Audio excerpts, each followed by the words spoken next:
Hi everyone, thanks for joining us tonight. I'm very excited to introduce tonight's lecture with artists duo Amy, Lien and Enzo Camacho.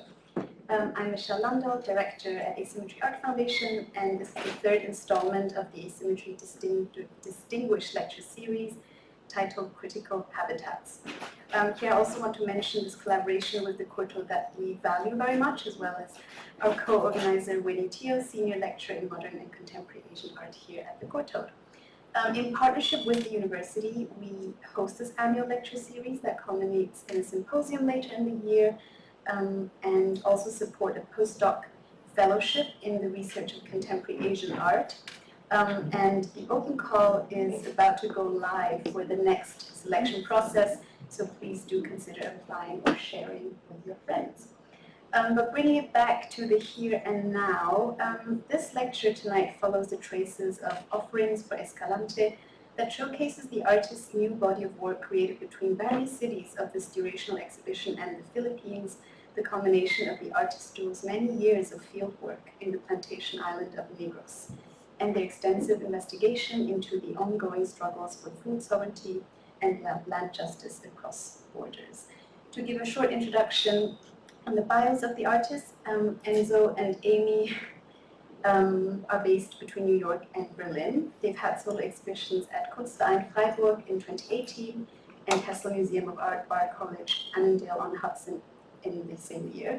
And their work has been included in recent group exhibitions at Taekwondo Contemporary, Hong Kong in 2022, the 10th Asia Pacific Triennial Queensland Art Gallery in Brisbane in 2021, the 5th New Museum Triennial in New York in 2021, and many, many more. And this exhibition started at Parasite in Hong Kong in November and is now you can visit it now in Berlin, at CCA Berlin, and it will travel later on to Glasgow International as well as MoMA PS1. And I'm sure that Amy and Enzo will tell us about sort of the process of the exhibition later on in the lecture. But I'm also excited to be able to shout out to our former fellow and alumnus Eugene Yunamchan, who also curated the public program for Amy and Enzo's show for the Berlin leg at CCA Berlin, which is on view until I think June 29th. Until June 29th, wonderful. So if you're in Berlin in the next few weeks, do check it out. All right, the stage is all yours. Thank you. Thank you, Michelle. And thank you for this invitation to the Asymmetry Foundation, the Courtauld Institute. We're really happy to be here.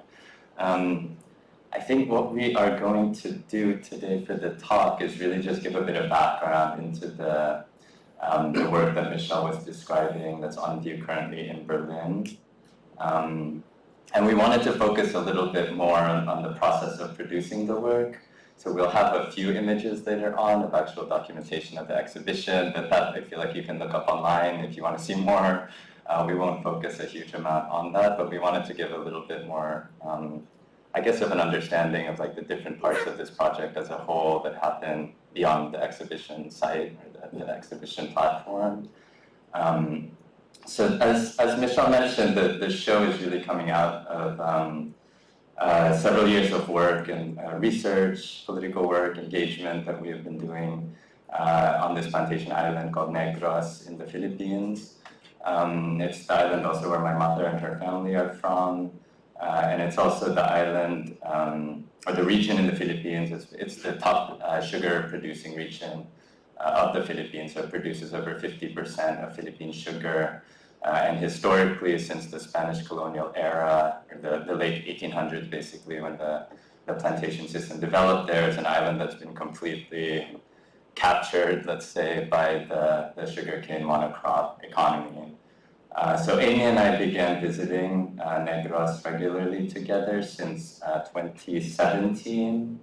I guess that was sort of the formal beginning of this thread of research that has carried on until today, and I think will carry on far into the future. It's been, I would say, a kind of transformative project for both of us, both as people and artists, our practice, our kind of political consciousness. So it's, yeah, I would say it's really been kind of a pivotal place for us in terms of thinking through how we want to be artists and how, I guess the sort of political meaning or potential of art making in relation to other forms of political work and organizing. So just to give, I guess, a little bit of background into Negros, that's, as I said, a sugarcane monocrop island. That was, of course, a legacy of the colonial, Spanish colonial era in the Philippines. They set up the original hacienda system that persists until today. And so really like every other plantation zone around the world throughout history, it's a site of extreme and brutal forms of violence that take, of course, different forms: ecological violence, socioeconomic violence, and political violence, beginning, of course, with basically the total or the near total deforestation of the island. So Negros had previously been a heavily forested kind of jungle island. The majority of that is now gone and has been carpeted over with sugarcane. And then, of course, the daily violence of exploitation that is inflicted upon workers who work within the sugar industry. Because it's a monocrop island, that economy has really captured almost every form of social, economic activity on the island. So the sort of lines of dependency upon this economy are really, they penetrate the entire social life of the place. And of course, all of these, the vast majority of these workers find themselves trapped basically in cycles of debt and hunger, because it is also a season, because it's a monocrop economy, it has a seasonal rhythm. So there are several months throughout the year, about 6 months, where the sugarcane is growing. It's called, in the island, it's known as Tiempo Muerto, or the dead season, dead time. And it's basically when people are out of jobs, basically, because the sugarcane is just left to grow. And so farmers go hungry. Basically, farmers and their families find themselves hungry and short on basic needs.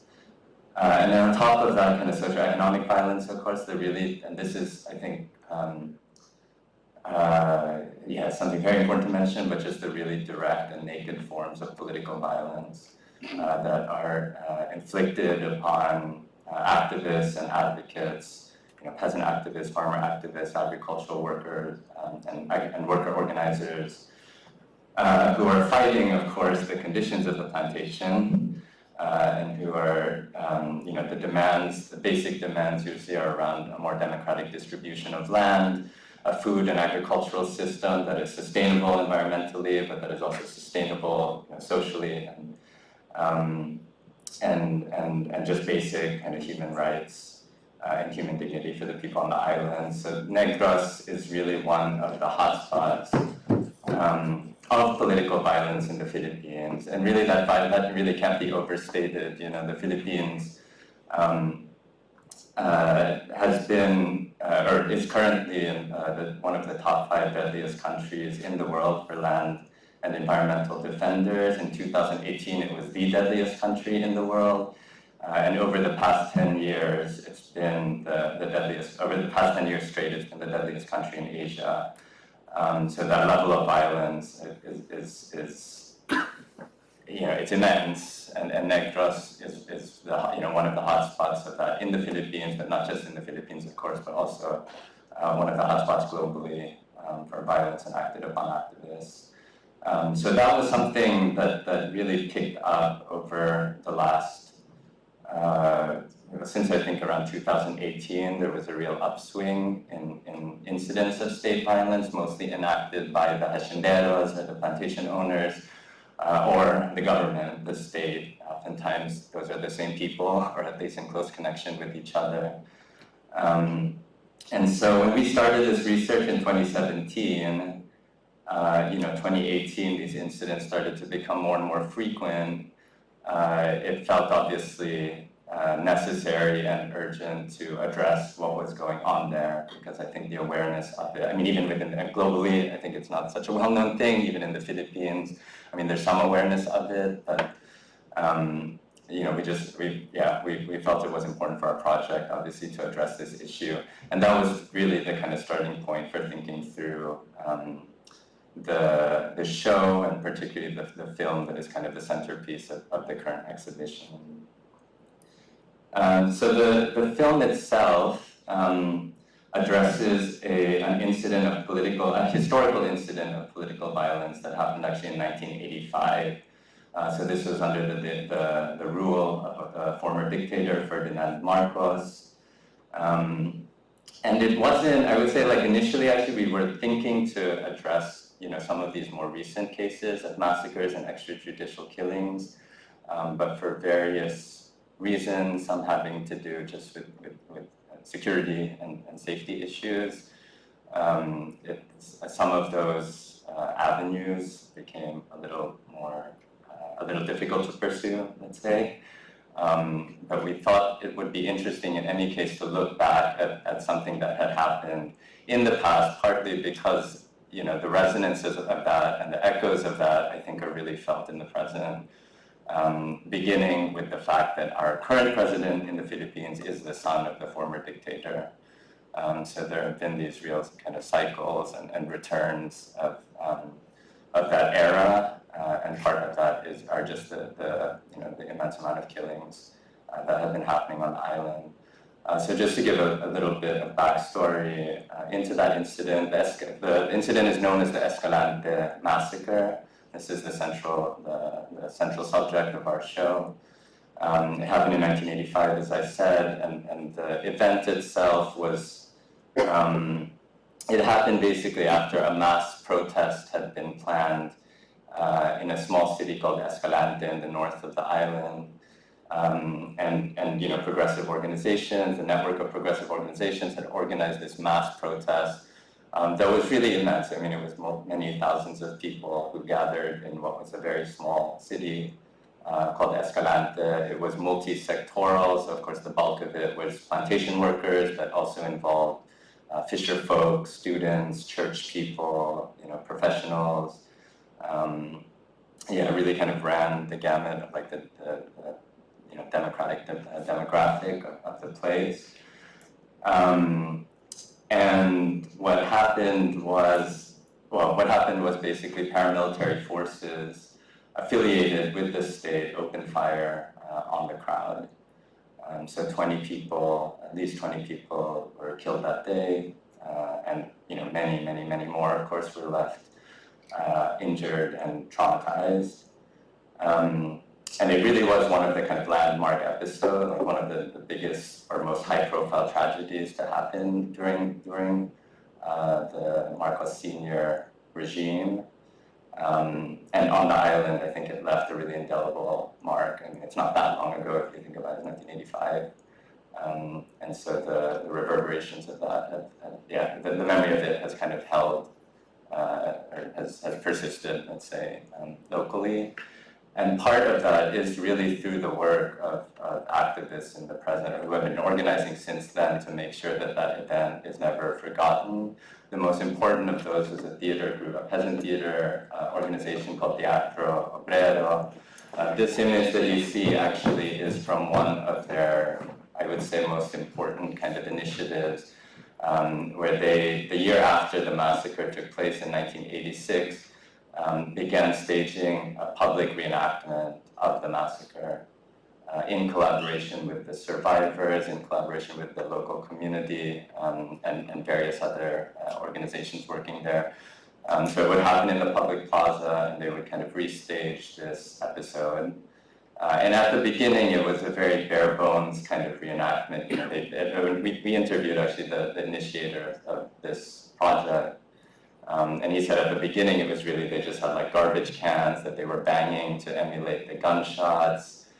It started as a really bare thing. Over several years, it really grew into, I would say, a really meaningful and important ritual also for the local community, to kind of remember the event, but also to remember that those conditions still happen, are still in existence.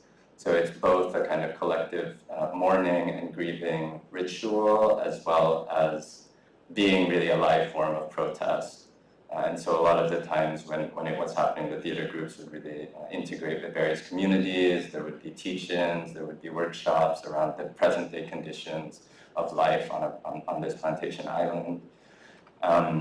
So this is just one image. I think it's from 2016, which was when the biggest when it reached its kind of biggest size. In 2019, there was a bit of there was a big change of events. Several of the theater members were arrested, and since 2020, this reenactment has not been able to happen. Which is a really crushing thing because some people have literally dedicated 33 years of their life to making sure that this would happen every year. And the promise always from, when the way that the organizers spoke about it, their kind of promise in their words is that they intend to reenact this event until justice has been served for the victims. So they really thought this was going to, they were really committed to keeping this going, but unfortunately the government has shut it down since 2020.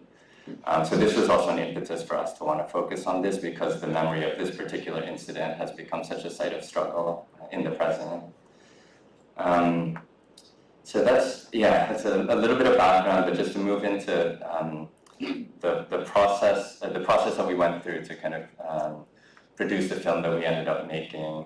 We kind of structured our shooting period and production period in a really specific way, where we decided, I basically went to Negros for 1 month to do some initial work. Amy went later, also on her own for another month, and then we spent 3 months together after that. So collectively, it was about 5 months on the island. And this was in 2021. Oh no, 2022 to 23. It was 2022 to 2023. And the first trip that I took on my own, that first month, I really tried to time it to be in Escalante for the anniversary of the massacre, which was September 20th. So I came a few days before that, went to Escalante, and I had some contacts with different progressive organizations there who sort of oriented me a little bit on what was going on. I was hoping to be able to catch, I think everyone is hoping that maybe the reenactment would be able to happen that year. It was still blocked by the government, so I wasn't able to film that. But what I was able to witness was a people's mass, a people's mass service, which is kind of the Philippines is a predominantly Catholic country, and a lot of like political activity and sort of political practices and spiritual practices, let's say, have a lot of overlap. So there is this format, like a people's mass, that often takes place in progressive churches in the Philippines because we do have a long tradition of liberation theology, or what in the Philippines we often call theology of struggle, which is a sort of politicized way of thinking through and practicing Catholic spirituality. And so this procession that happened, I think for both of us, I took this iPhone footage just very roughly, shared it with Amy, and I think it made such an impact. It was a really moving event, and it was basically the survivors who have organized into their own organization called Martyr, Mothers and Relatives Against Tyranny and Repression. And in the offertory moment of the Mass, the offertory procession, they basically staged this procession where the survivors walked down the aisle of the church carrying these symbolic objects. And the objects themselves symbolized the different sectors that had been organized and participated in the original protests in 1985. So of course, I think later you saw the blade and a stalk of sugarcane. These people walking now represented the fisher folk sector. You'll see later on there's someone holding books representing the students who were present at the protest. So it was a really moving performance because it was almost like watching a reenactment of the protest, except somehow reformatted into a kind of spiritual ritual in the space of the church. This was, I suppose, a bit of a starting point. It was also on this day and at this event, really, where I was able to connect with survivors of the massacre. and start to, speak to them really about what we were trying to do and the film that we were trying to make. It was interesting for us because actually it was the survivors who approached initially I met some of them through the different organizations, and one of them at some point approached me and asked about the film we were making, and then sort of offered if we were looking to get interviews because she thought she could gather a few of the folks in the group that would be willing to be interviewed. So in a way, it really came from their side, partly because I think they have also a really obviously strong, both emotional and political investment in making sure that this narrative doesn't get swallowed up by the government repression that has been happening. So the first phase was really about collecting these interviews, and we interviewed several of the survivors. And I would say we'll show a couple of clips from the film later on, but the interviews I think are really the foundation of the film that we ended up making. That's kind of the bedrock. All of the other aesthetic decisions, formal decisions that came afterwards were really built around, I guess, this idea of just trying to construct the right or appropriate container to hold these really obviously intense and personal and traumatic narratives. So a lot of the formal decisions were just about how to space things out or how to time things out. It was a lot about timing and spacing in order to be able to carry these stories.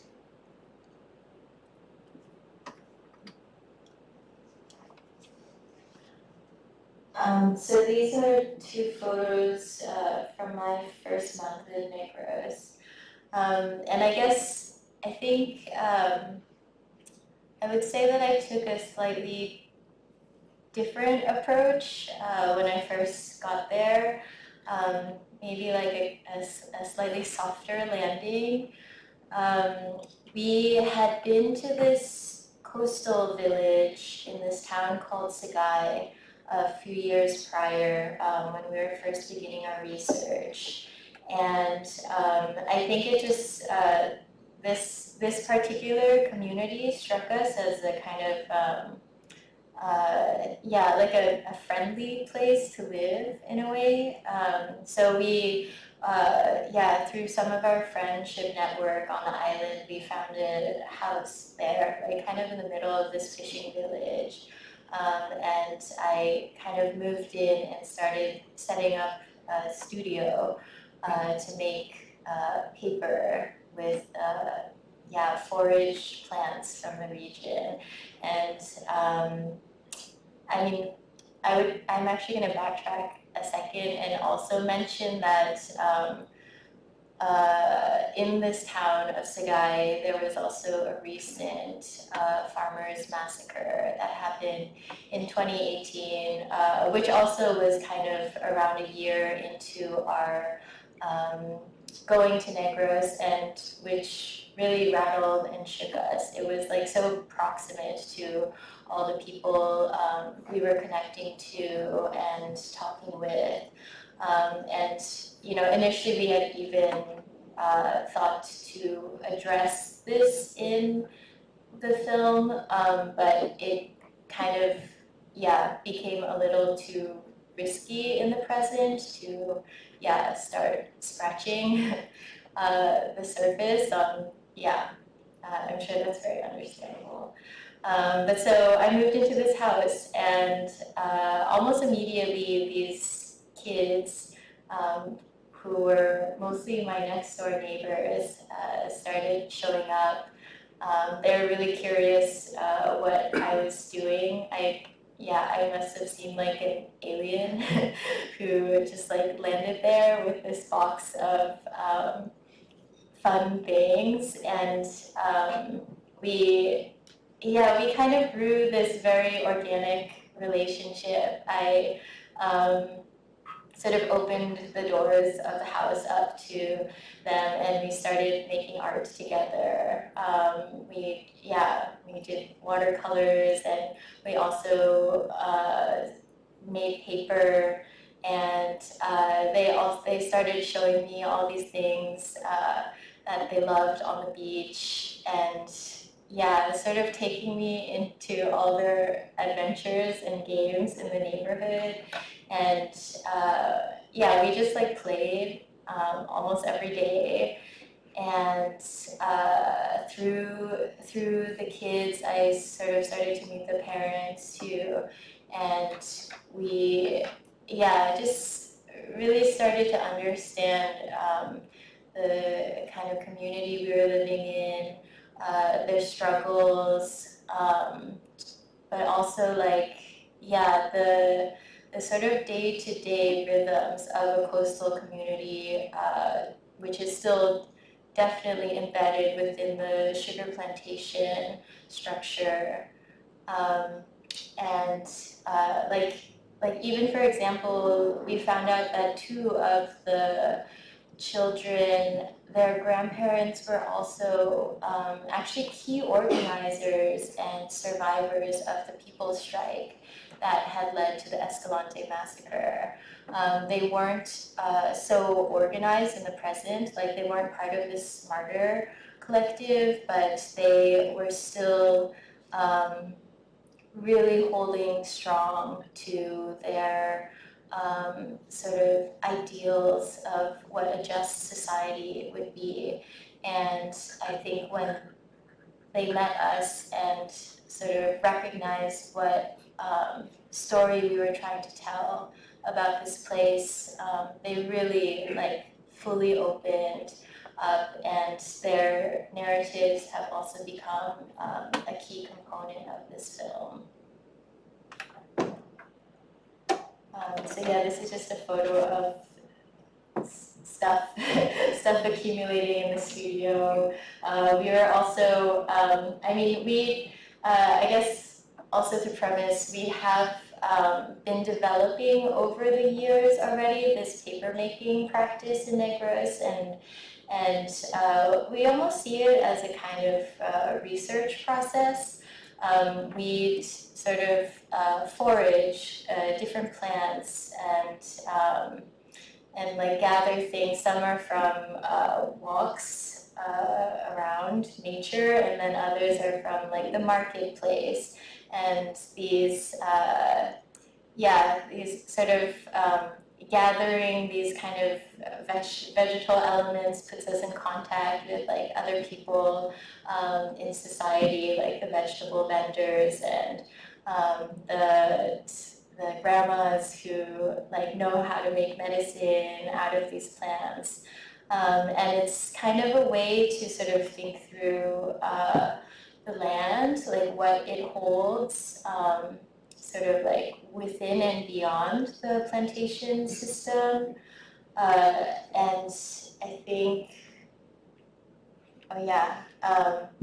so yeah, it was also, it became this process that we were also sharing with the kids. And I think over time, this, like the workshop structure started to solidify out of all the playtime. So this is actually, like a sort of self-organized paper-making workshop that we did in collaboration with a sort of local artist-run community art center. The prompt here was to make a landscape of the island with these materials culled from the island. And so, you have, just these different types of vegetal fibers like kogon grass and pineapple tops and seaweed and taro stems. And it was so interesting, this workshop, because I think for the kids, they sort of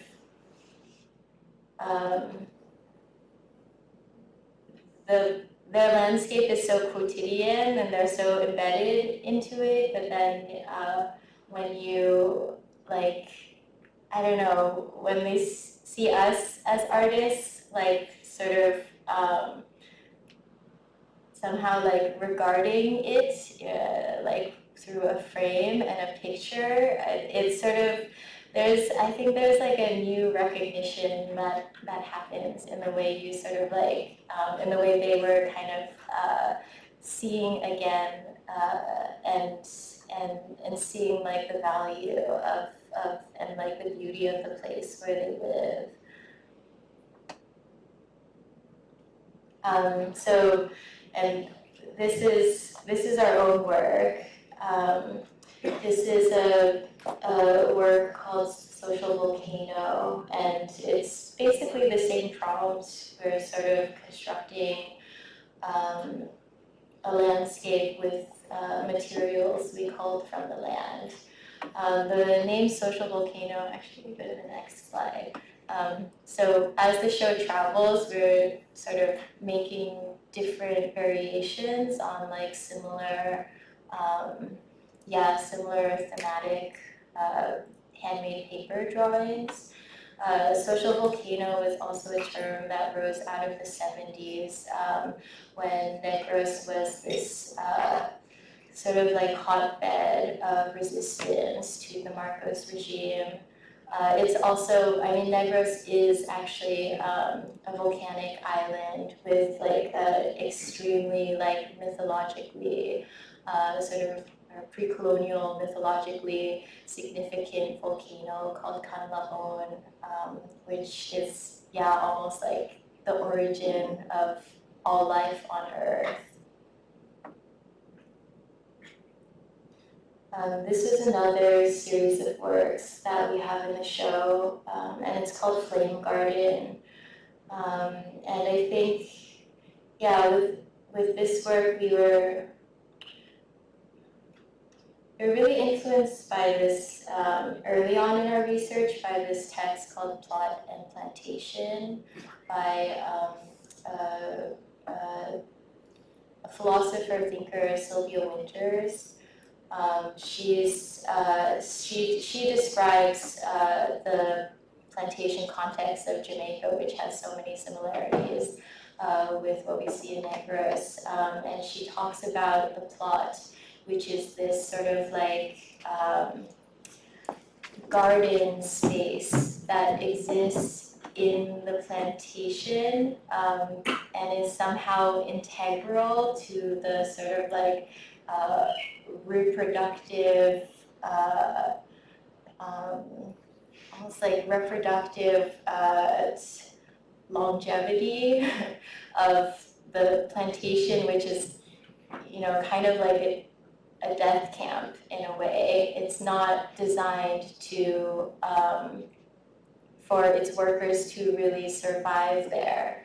But there is the plot in the plantation, and that is the garden where the workers, the slaves in Jamaica, grow their own food and cultivate their own folk culture in order to survive.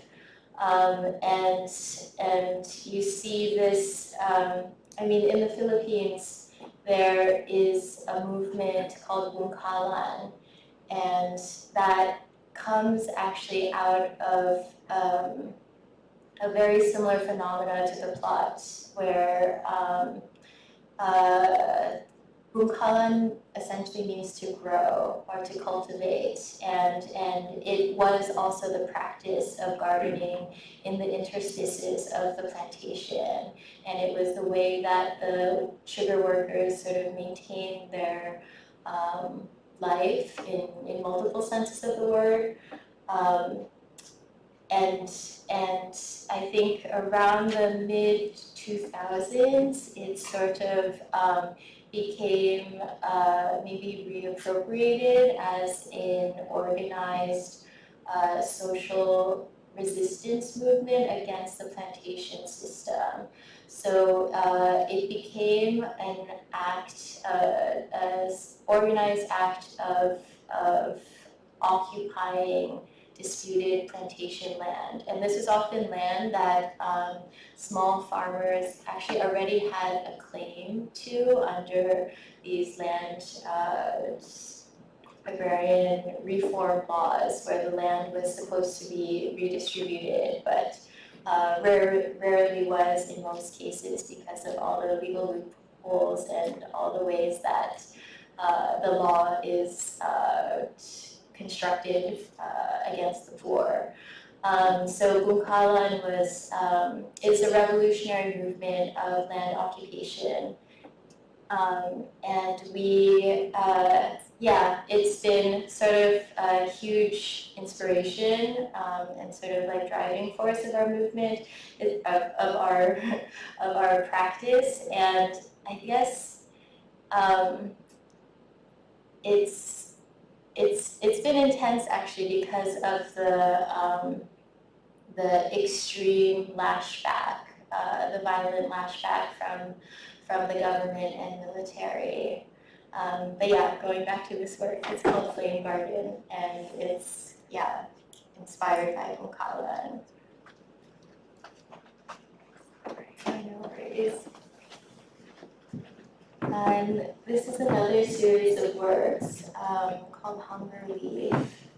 And yeah, it also kind of goes back to what Enzo had mentioned about the Tiempo Muerto period in the sort of yearly life cycle of the plantation.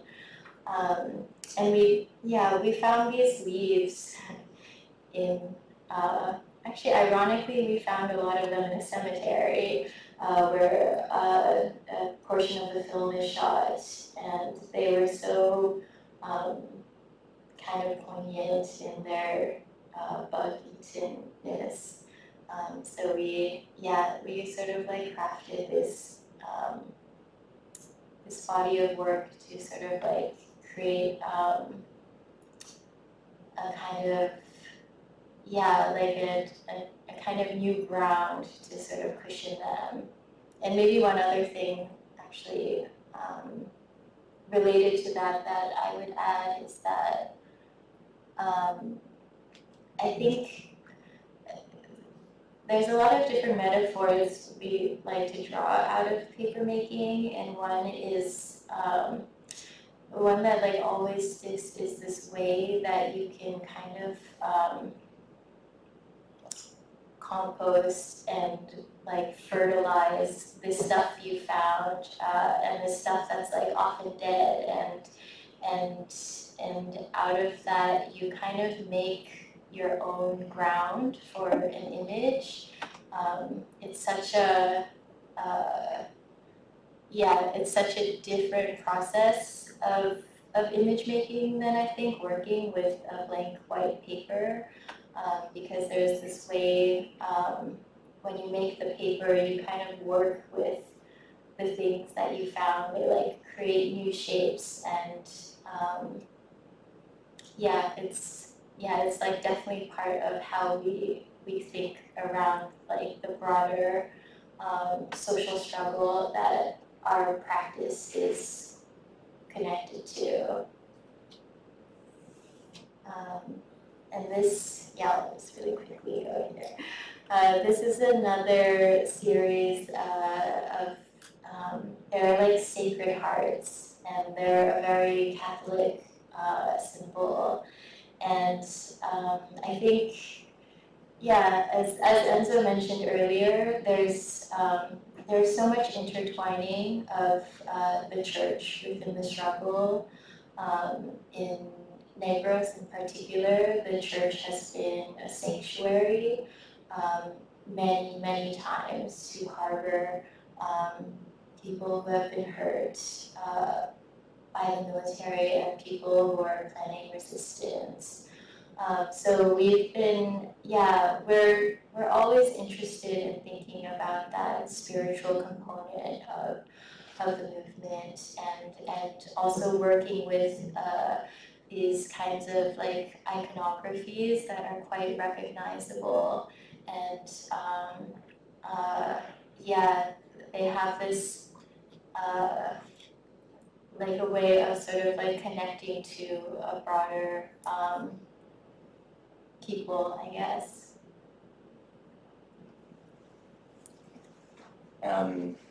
So as we were, we're kind of showing a few different trails a few different strands of things that we were kind of producing over this period. So of course we were, working on gathering material to make these drawings, starting to work through the imagery that Ingrid's been describing. At the same time, of course, working on this film. And one of the things we tried to think really hard about was how to create certain, let's say, processes that seem to sort of reflect each other, so that the drawings and the films would have, that there are processes that could be common to both. And one of the things that we learned about as we were thinking through this was actually a kind of experimental analog film technique called phytograms or phytogram making. And 60mm analog film is something that sort of over the past couple of years we've been exploring, and has really, I think, become very present in our practice in the recent past. But this technique called phytograms are basically, it's a way of using the internal chemistry of plants, any plants, really, like any kind of plant matter, in order to develop photographic analog emulsion. So the process is basically you collect the plants, you soak it in a solution. It's an organic solution. It's like vitamin C and washing soda. If anyone wants to try this at home, it's very easy. There's like tutorials about it. And you soak it for a while, and then you just lay it directly onto the analog film. You can actually also do it on photo paper for kind of photographers out there, any kind of photosensitive material. And what it does is, this chemical, vitamin C and washing soda, what it does is it brings out this chemical in the plant. It's a chemical component, it's a chemical called phenol. This chemical has a very similar composition, basically, to photographic developer. So the plant, in essence, becomes the developer. And so when you lay it onto, so we went to Negros with these rolls of black and white 60mm film, spent weeks collecting plants and then laying out the 60mm film strips and just laying the plants on them. And as soon as it comes into contact with the emulsion, it starts developing the film. So what you get at the end, it just leaves these really incredible, magical traces onto the analog film stock. So this is the process of laying it out. You leave it for some hours, and then you fix the film. You put it through a fixer, and it comes out with these traces. So this was really exciting to us, partly because it felt almost like the process of making paper, where you kind of process these plant materials in order to kind of create these new images. And obviously, when you play this out, it has this kind of very flashing, animated effect that really vibes.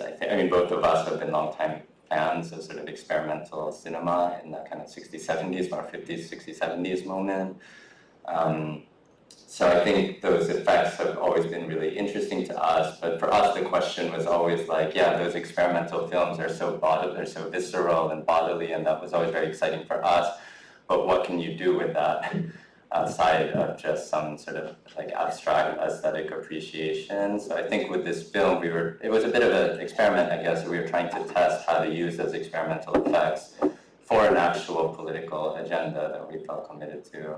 So that was just something that we were trying to try out with this film.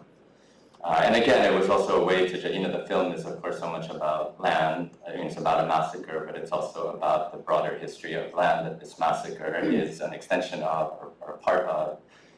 So the phytograms also became a way of just indexing that land physically, materially into the film itself. I think now we're just going to play a little bit of the film to give you a bit of a teaser, I suppose, if you haven't seen the film already. We thought to just play the opening scene. So just about 5 minutes long. And it gives you a sense, I think, of the different kinds of imagery that we were working with, because we really did shoot on different cameras. We had an analog, sort of Soviet-era analog film camera that we were shooting with. We were doing the phytograms directly on the analog film. We also had a digital Sony camera to collect this more, these 4K landscape imagery, and then some of it was also iPhone imagery, so we were kind of mixing a lot of different shooting technology. But this first scene, I think, at least has some of that. You'll also see a short sequence of the Phytogram, just to give you a sense of the effect that has. And it's a scene, I think, this is the opening of the film. It actually does not mention the massacre. It's a narration that you'll hear about the development of the sugar industry, but we wanted to open the film with this in order really to, to sort of express that this incident, this massacre, is part of this longer history of the violence that has been done to the island, the landscape of the island.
The whole island before was, of course, jungle with many hardwood trees.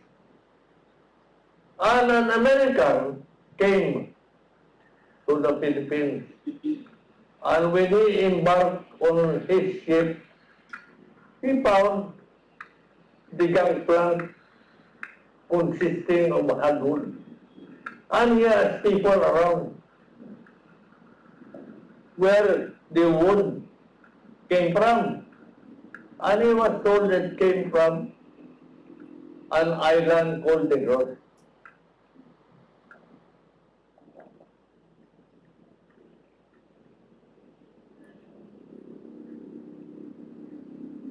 So Nichols, the American, came to Negros and developed the Insular Lumber Company in northern Negros, based in Paprika in Sagay. So it was touted as the largest lumber company in the whole world, because the Philippines is rich in hardwood, and Negros was rich in hardwood. But when the sugar industry started, and because it was a cash crop and wasn't exported abroad, sugar farms were developed in northern Negros. And the trees were, of course, cut. That is why there were stumps of trees in that area. And it was converted in the sugar cane plantations in that part of the province.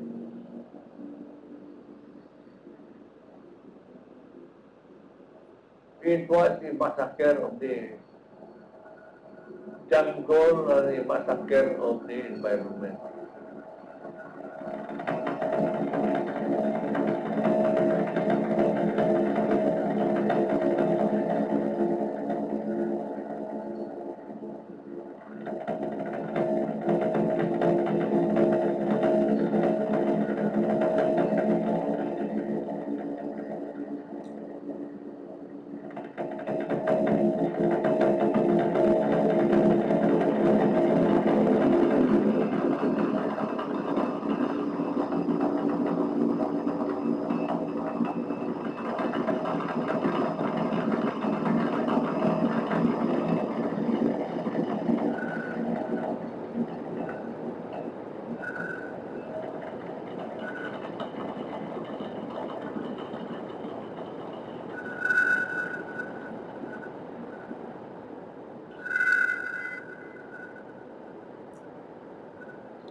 So yeah, that was just to give you a little bit of a taste of some of the imagery, some of the kind of material of the film.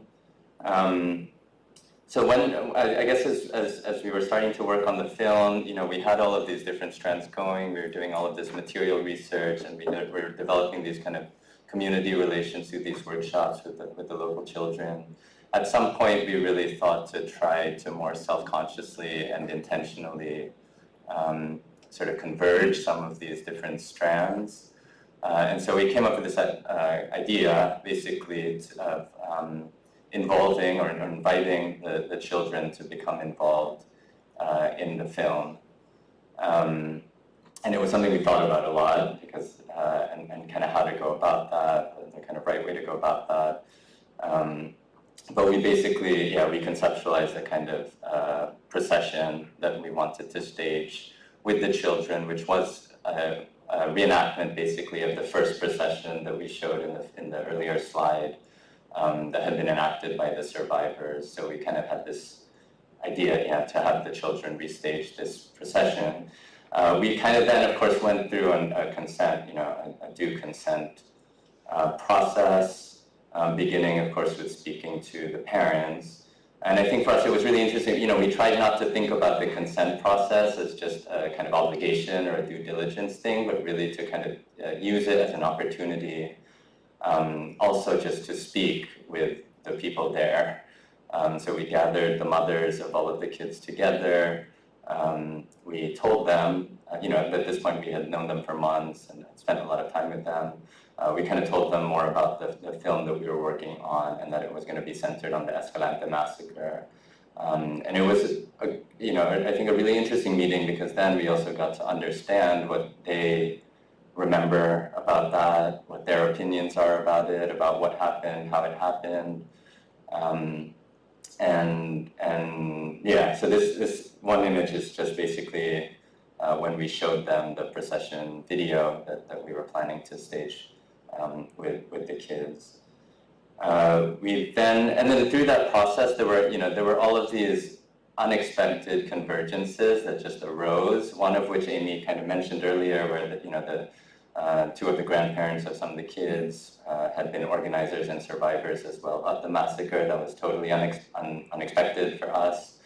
But they also willingly kind of took part in the film. Another unexpected convergence was that, when we went back together and revisited the survivors, we had done one interview with the mother of the youngest victim of the massacre. So the mother of a girl, 14-year-old girl named Rubena Franco, who was the youngest victim killed.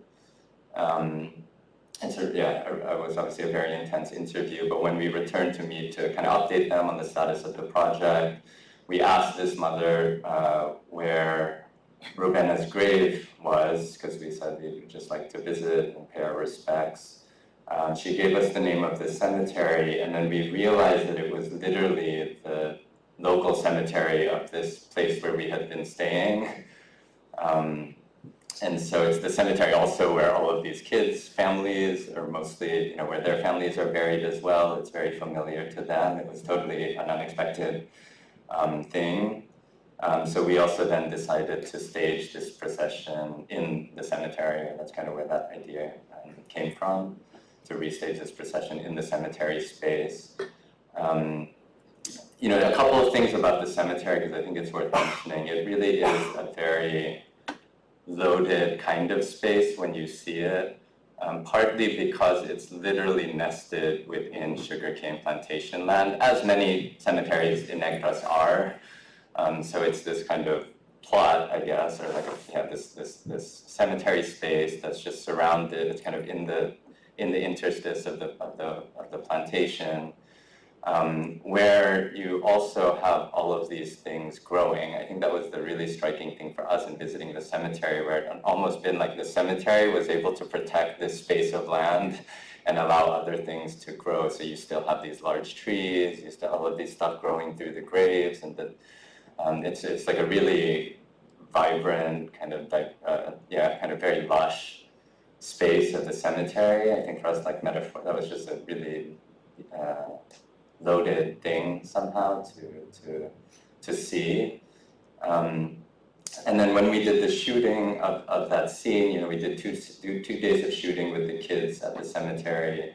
We also felt it was important, you know, not just to orient the mothers on what we were shooting, but to actually speak to the kids about what they were performing. And we, you know, sourced some advice from other folks who have worked with kids, but we did a session on one of the shooting days where we gathered the children around the grave of Robena Franco. Some of them are the same age, and spoke to them about who was obviously in simpler language. Spoke to them about who was buried there, that something very bad had happened to her because she and her family were trying to build, trying to fight for a better life for themselves, trying to claim land for themselves, and bad people attacked her, and now she's here. So we did a kind of, almost like an impromptu teach-in at the gravesite of Robena with the kids. And then a moment of silence as well, which is actually part of the film. We're not going to show it now, but there is a moment of silence kind of nested within the film with the kids around the grave. But the second, we're just going to play one more clip, I think, from the film. We're sort of bookending it. This is going to be the last sort of 10-ish minutes of the film. I guess maybe we see the time after that, but we just wanted to play this out. It gives a sense of both the story of Robena and the procession scene that closes the film. Ang naligaw bilingon ng kamubuton na waring sa silang Wilgang Bayan. Duha ko kabata, isa di dula isla. Duha gina akong gidala. Kaya hindi na namon maagwanta ang kapigado namon sa unang panahon. Gikuha gibilang isa ko kabata. Ang una si Ruina.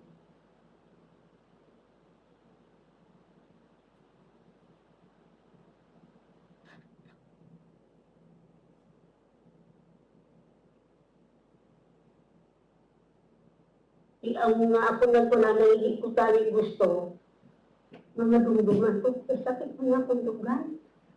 Bata ko na, siya ang pinakahungging sa tanan na napatay, 14 years old.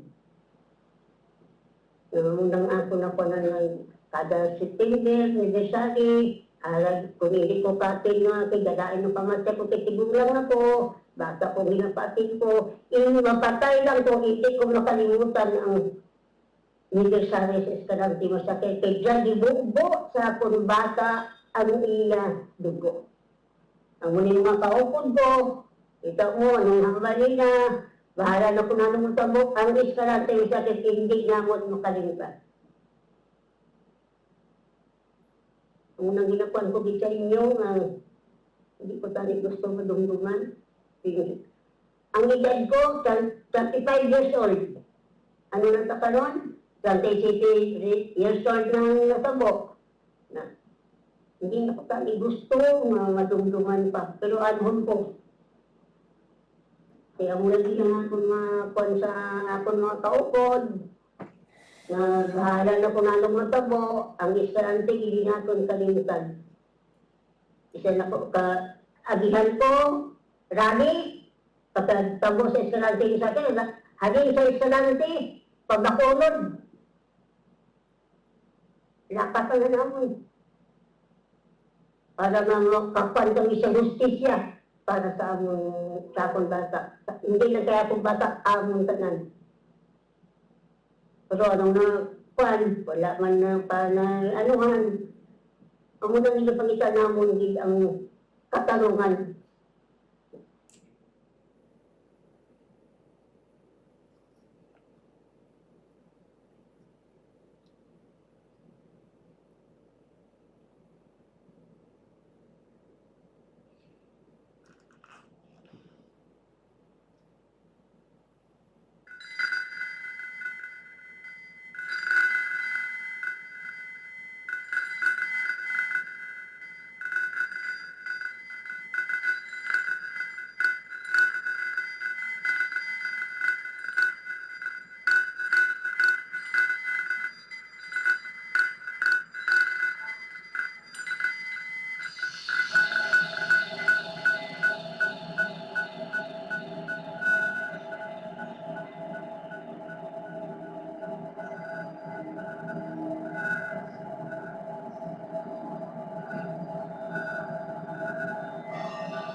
Kada divisyari kada tuig, kung kipisa sa isa ka tuig, may aral ka makadoa ko kaysa, duha. Pero kada divisyari wala gilabsin. Duawon ko ginan siya.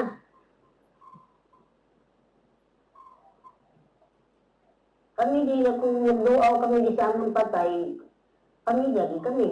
Mayroon kaming mga halad-halad ng kunti, para sa iya, mga bulaklak.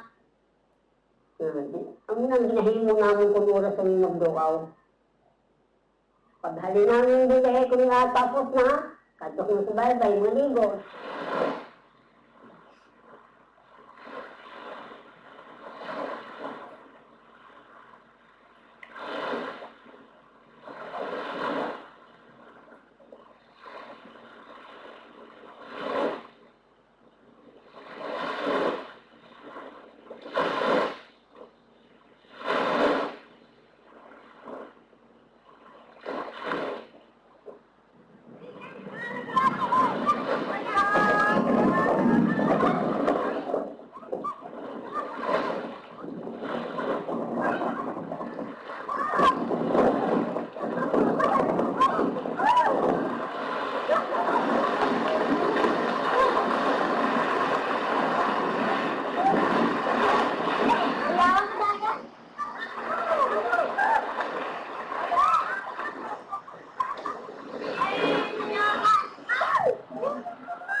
Apoy na.